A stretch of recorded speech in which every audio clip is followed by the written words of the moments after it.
If you cared, I wouldn't have to. That's all it said. No love you. No signature.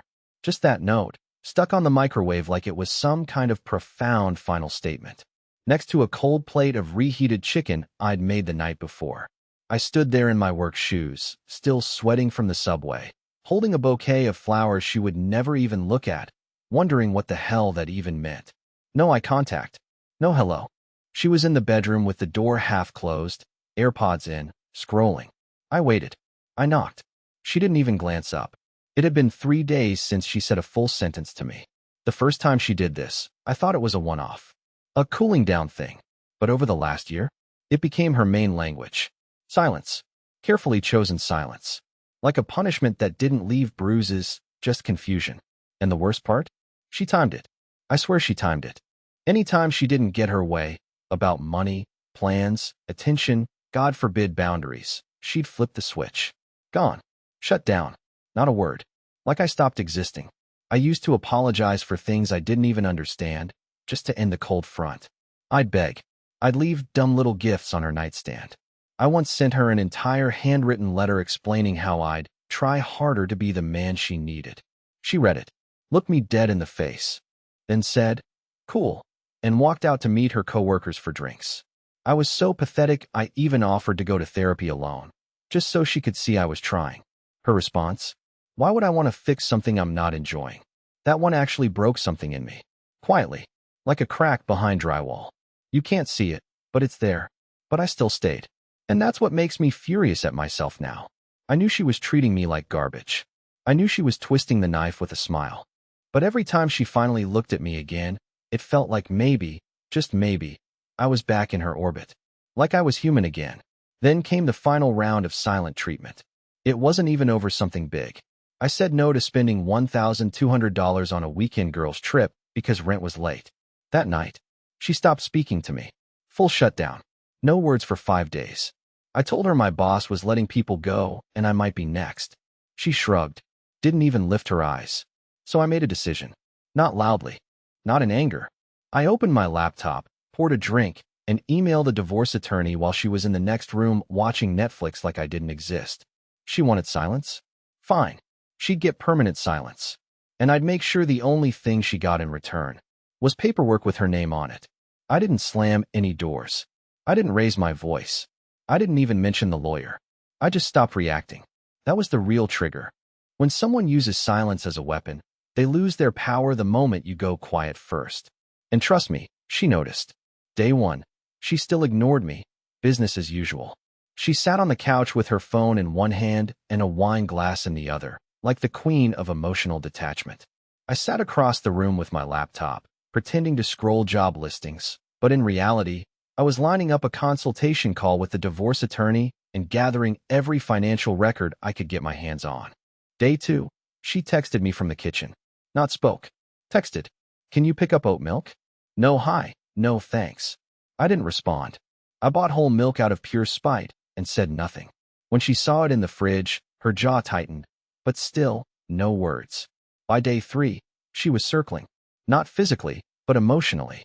Suddenly, she was walking into rooms she usually avoided, humming around the house, asking questions like, "Did you take the trash out?" but saying them to the air, not to me. And when I didn't answer, she started slamming cabinets. Not enough to look crazy, just enough to remind me she was there. I'll admit, it felt good. Not out of cruelty. But after years of being the one crawling back every time she went cold, I finally felt like I mattered again. And all I had to do was nothing. But what she did next, that's what told me I'd made the right call. I got a notification that she accessed our joint account and tried to move $4,000 to her personal savings. That account had been untouched for emergencies, and we both had agreed never to touch it without talking first. Well, that agreement clearly didn't survive the silence either. So I moved all the funds out, into an account she didn't know about. I froze the card and texted her. We'll discuss finances formally from now on. Through counsel. It was the first message I'd sent her in a week. 10 minutes later, she stormed into the room. Are you serious right now? She barked. The spell was broken. The silence was gone. But instead of relief, I felt nothing. No fear. No shame. Just clarity. I stood up, walked past her, and left the house for the night. Slept at a friend's place. When I came back the next morning, she was on the floor crying, surrounded by half-packed suitcases and wine bottles. She asked me, through tears, if this was really happening. I told her, calmly, "You got everything you wanted. Control, power, silence. But you forgot one thing." She sniffled. "What?" And I said, eventually, I'd stop begging. Her mouth opened like she wanted to argue. But for the first time in years, she had nothing to say. And this time, the silence was mine. I knew something was off long before I saw the messages. Looking back, her silence wasn't just about punishing me. It was about hiding something. It all started making sense once I connected the timing. Every time she went into her emotional deep freeze, it was right after a weekend she spent with the girls. Every time she ignored me for days, it followed a sudden shift in her routine. New outfits, new perfume, makeup when she claimed she was just running errands. And then there was her phone. She used to leave it lying around like it was nothing. Now, it was always face down or clutched in her hand like a grenade. She'd take it into the bathroom, the shower, even the laundry room. I'm not proud of what I did next, but after all those years of being treated like wallpaper, I felt like I had the right to know if I was being lied to. So one morning, while she was still asleep, I took her phone. She had Face ID turned on. I held it up to her face, hands shaking, heart pounding like I was committing some kind of crime. But the real crime was what I found inside. A contact saved under Melanie Butterfly. Innocent enough. Except Melanie was apparently very interested in when Jolene could sneak away again. And she wasn't sending butterfly emojis. She was sending shirtless mirror selfies. Male. Very male. I went cold. There were dozens of messages, weeks worth. Conversations about how miserable she was at home, how she pretended to be asleep so she wouldn't have to talk to me, how I was too sensitive to leave, too weak to fight. And the worst part? She laughed about it. She made fun of me, my job, my habits, even my attempt at marriage counseling. He printed out worksheets, she wrote, like that was going to fix anything. That one stung more than anything. But I didn't confront her. Not yet. Because in that moment, I realized something she hadn't figured out. She thought she'd won.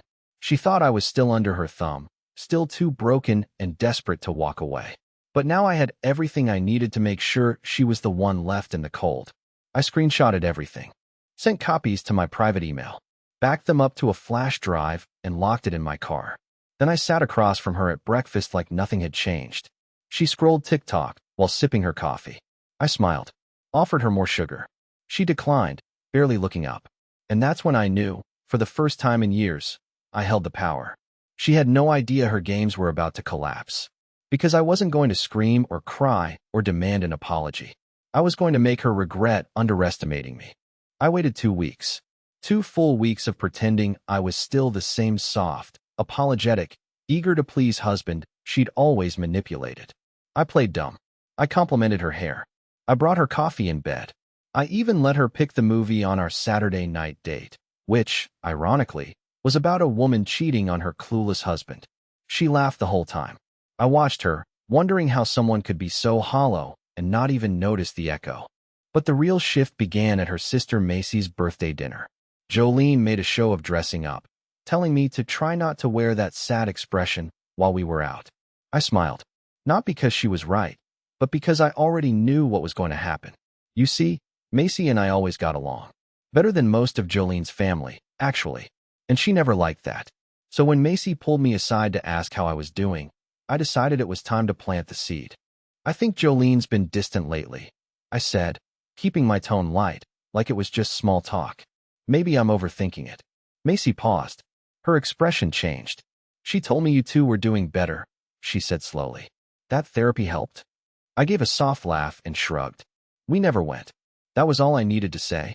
By dessert, Macy was side-eyeing her sister across the table. Jolene noticed. She shot me a glare, but I played it cool. She didn't know how much I'd already stacked against her. I wasn't trying to ruin her reputation in one night. I was trying to unravel it. Quietly. Brick by brick. No fights. Just doubt. And it worked. That night, back at home, she was unusually quiet. I knew the signs. She was calculating, wondering what Macy heard, what I said, if she had slipped somewhere. But I didn't give her anything. I smiled, kissed her on the forehead, told her I was tired, and went to bed early. The next morning, I caught her checking my phone. She didn't find anything. Of course not. I had already scrubbed it clean. She was the only one with skeletons rattling in her closet. But I wasn't done. I began withdrawing money. Not large sums, just enough to raise questions later. I opened a private P.O. box.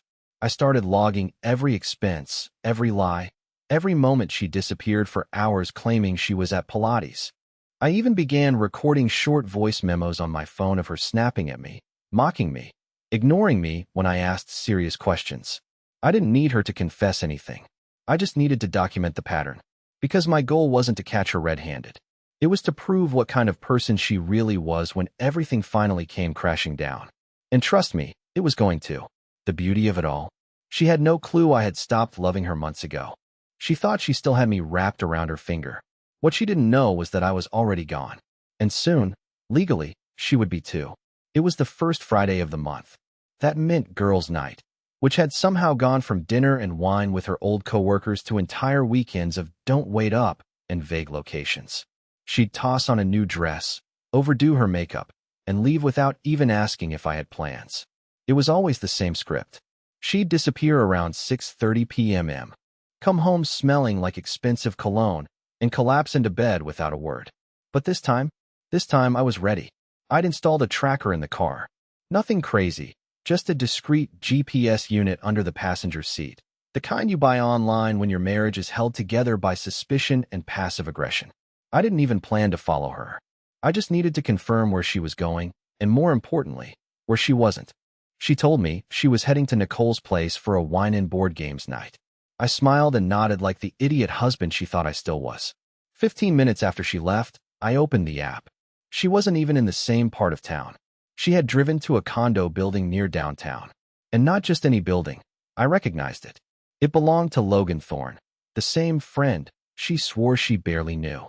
The same guy who once DM'd her at 2 a.m., saying, "You up?" and got away with it because she claimed it was a joke between friends. Right. I didn't do anything dramatic. I didn't drive down there or start blowing up her phone. I just waited.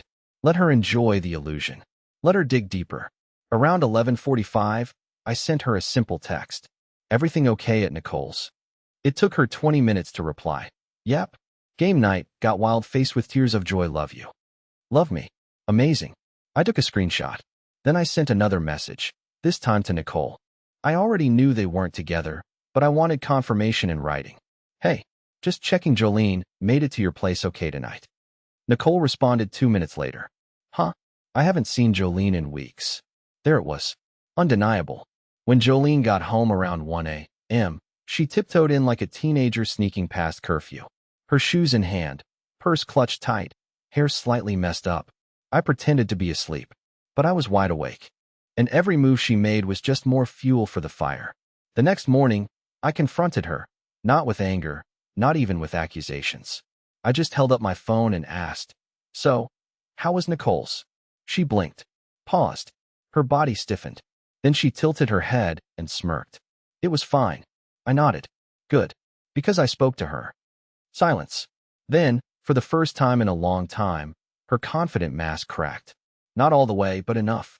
Enough to see fear start to bubble underneath. And I didn't yell. I didn't gloat. I simply stood up and said, "You'll be hearing from my lawyers soon." She tried to laugh it off. "Are you serious?" I just looked at her the way she used to look at me, like she wasn't even worth the air in the room, and walked away. She thought silence was power. But it turns out, the most powerful thing I ever said to her was nothing at all. The first few days after I said the word lawyer, she tried to pretend it didn't happen. Classic Jolene move. She made pancakes the next morning. Literally. Pancakes. Like that was going to fix years of emotional neglect and a full-blown affair. She acted like everything was normal. Asked me if I wanted to watch a movie, mentioned a furniture sale, even brought up booking a weekend getaway, just the two of us. I didn't respond to any of it. I didn't shout, didn't cry, didn't even look angry. I just existed beside her, silent, methodical, already untangling our accounts behind the scenes. What she didn't know was that I'd already filed. Papers were signed, dates were scheduled, and her fake peace offering was 2 weeks too late. But the silence? Oh, now my silence started to scare her. She started spiraling on day 4. I came home and found her going through the kitchen junk drawer, then the bedroom closet, then under the bed. She asked, too casually, "Hey, have you seen my passport?" I hadn't touched it, but I knew what that meant. She was checking her exits. I shrugged and told her I had no idea. That's when the fake smile dropped. She followed me room to room, suddenly curious about where I was going, what I was doing, who I was texting. It was like watching a lioness realize the zoo gate had been open all along, and now the prey was the one walking away. By day 6, she broke. "You're seriously divorcing me? Over what? Because I wanted space? Everyone needs space sometimes, Everett." I remember her voice cracked when she said my name. She hadn't said it in months. That made me angrier than anything else. Not the lies, not the cheating, but the fact that now, suddenly, I was worth addressing by name. I told her, flatly, "You didn't want space. You wanted a punching bag who wouldn't talk back. Now you get silence, but not on your terms." She started sobbing. Not tears of guilt, tears of consequence. And for once, I didn't comfort her. I didn't kneel down and wipe her face. I didn't do what I always did, make her feel like her actions didn't matter. This time, she sat with them, alone. The next morning, she called my sister, told her I was having a breakdown, and begged her to intervene. My sister, bless her, told her she should have thought about that before vanishing for hours every weekend and treating me like wallpaper. Then she tried texting my mom. Same story. That failed too. So she finally came to me. Tears again. Apologies. Promises. Said she'd never really loved Logan. That it was just a stupid mistake. That we could erase everything and start new. She actually had the nerve to say the word fresh start, like she hadn't lit the entire house on fire, and handed me the matches. I looked her dead in the eyes and said, "You erased me a long time ago. I'm just catching up." And with that, I left for good. I stayed at a hotel that night. Slept better than I had in years. Meanwhile, she was left in the house she'd turned into a Cold War bunker. No one to punish. No one to mock. Just silence. Her own. And this time, no one was crawling back. It started with a knock on the hotel door. I hadn't told her where I was staying, but Jolene always had her ways. Probably stalked a shared account, or maybe called one of my friends pretending to be sweet and broken. That was her specialty. She didn't fix things. She manipulated people into thinking they were never broken in the first place. When I opened the door, she looked like a mess. Not the usual calculated mess she used to use for sympathy. This was different. No makeup, hair tied up, red, puffy eyes. She was holding a paper bag, takeout from the same Thai place we used to order from in the early days, back when dinner on the floor and bad TV was enough. "I thought maybe we could talk," she said quietly. "I brought your favorite." I stared at her for a long time before stepping aside. Not because I wanted her there, but because I needed to see, for myself, if there was anything left. She sat on the edge of the bed like a stranger. I stayed standing. She unpacked the food with trembling hands, tried to smile, tried to make a joke about how she forgot the chopsticks. I didn't laugh. Then she said it. The line she must have practiced in the mirror a dozen times. "I know I hurt you, Everett. But I didn't cheat because I stopped loving you. I cheated because I stopped loving myself." I almost laughed. Almost. But instead, I sat down, leaned forward, and said, "You didn't cheat because you were lost. You cheated because you knew I wouldn't leave. Because I'd forgive you. Because I always did." Her face crumpled. She started crying again. Reached for my hand. I pulled it back. "I don't hate you," I said. "But I don't believe you either. And the version of me that used to make excuses for you, he's gone." She nodded slowly, like she expected that answer. But she still had one last card to play. "I could be pregnant," she whispered. Time froze. She said it so softly, like it would slip by me if she didn't say it just right. My brain stalled. And for a split second, I felt that old panic crawl back in. The feeling that maybe I owed her more patience, more grace, more time. But then I looked at her. Really looked at her. The way she avoided eye contact. The way her fingers fidgeted. And most of all, the timing. The way it just happened to come up the moment she realized she couldn't charm or guilt her way back into my life. "Are you?" I asked. She didn't answer. "Have you even taken a test?" Silence. I stood up and walked to the door. "You used silence to punish me. Now you're using a maybe baby to trap me?" "No. We're done playing games, Jolene. Get a test. With a witness. Then call your attorney." She stood too, but didn't follow me. Didn't argue. Just sat back down on the bed, clutching the Thai food she'd brought to rewrite the past. I walked out, let the door close behind me, and I swear to you, I didn't feel sadness. I didn't feel fear. I felt clean. For the first time in years, I wasn't reacting to her. I was choosing myself. And whatever came next wouldn't be her decision to make. The test never came. Of course it didn't. That was Jolene's last desperate Hail Mary. A fake pregnancy, a ghost of a maybe, dangling like bait in front of the man she once knew would chase her to the ends of the earth for closure. But that man, he died the day I realized I wasn't asking for love anymore. I was begging for scraps. And I deserved more. The divorce went through faster than anyone expected. She didn't contest anything. Maybe she thought I'd still fold at the last minute. Maybe she assumed I'd feel guilty. But I didn't. I stayed firm. I was done playing the part of the emotionally loyal punching bag she kept around for convenience. I gave her the house. It wasn't a win, it was a reminder. Every wall in that place whispered the silence she used like a weapon. Every room had a shadow of a night she disappeared without explanation. Let her sit with that. As for me, I moved into a small 2-bedroom rental across town. Nothing fancy, just quiet. Really quiet. But not the kind of silence she used to give me. This silence was mine. Peaceful. Honest. Free. I started walking again. Every morning before work. No one to ask permission. No one to tell me I was being dramatic for needing fresh air. I even adopted a dog. Murphy, a clumsy mutt who thinks squirrels are mythical creatures and furniture is optional. The first time he curled up next to me on the couch and just stayed. No judgment. No games. Just warmth. I cried. Hard. I didn't even realize how long it had been since something stayed without conditions. I also started talking again. Not just to friends, but to me. I wrote things down. I said things out loud in the car. I let myself be angry, be pathetic, be proud. All the things I used to shove deep down so she wouldn't roll her eyes or vanish for 3 days. One day, months later, I saw her at the grocery store. She was with someone new, tall guy, smug, laughing too loud. She looked right at me, paused, almost like she expected me to flinch. I didn't. I nodded politely and kept walking. I think that shook her more than any insult ever could. Because the truth is, she didn't destroy me. She revealed me. I thought her silence was punishment. But it was a gift. It showed me who she really was. And more importantly, it showed me who I could be without her. Free. Calm. Whole.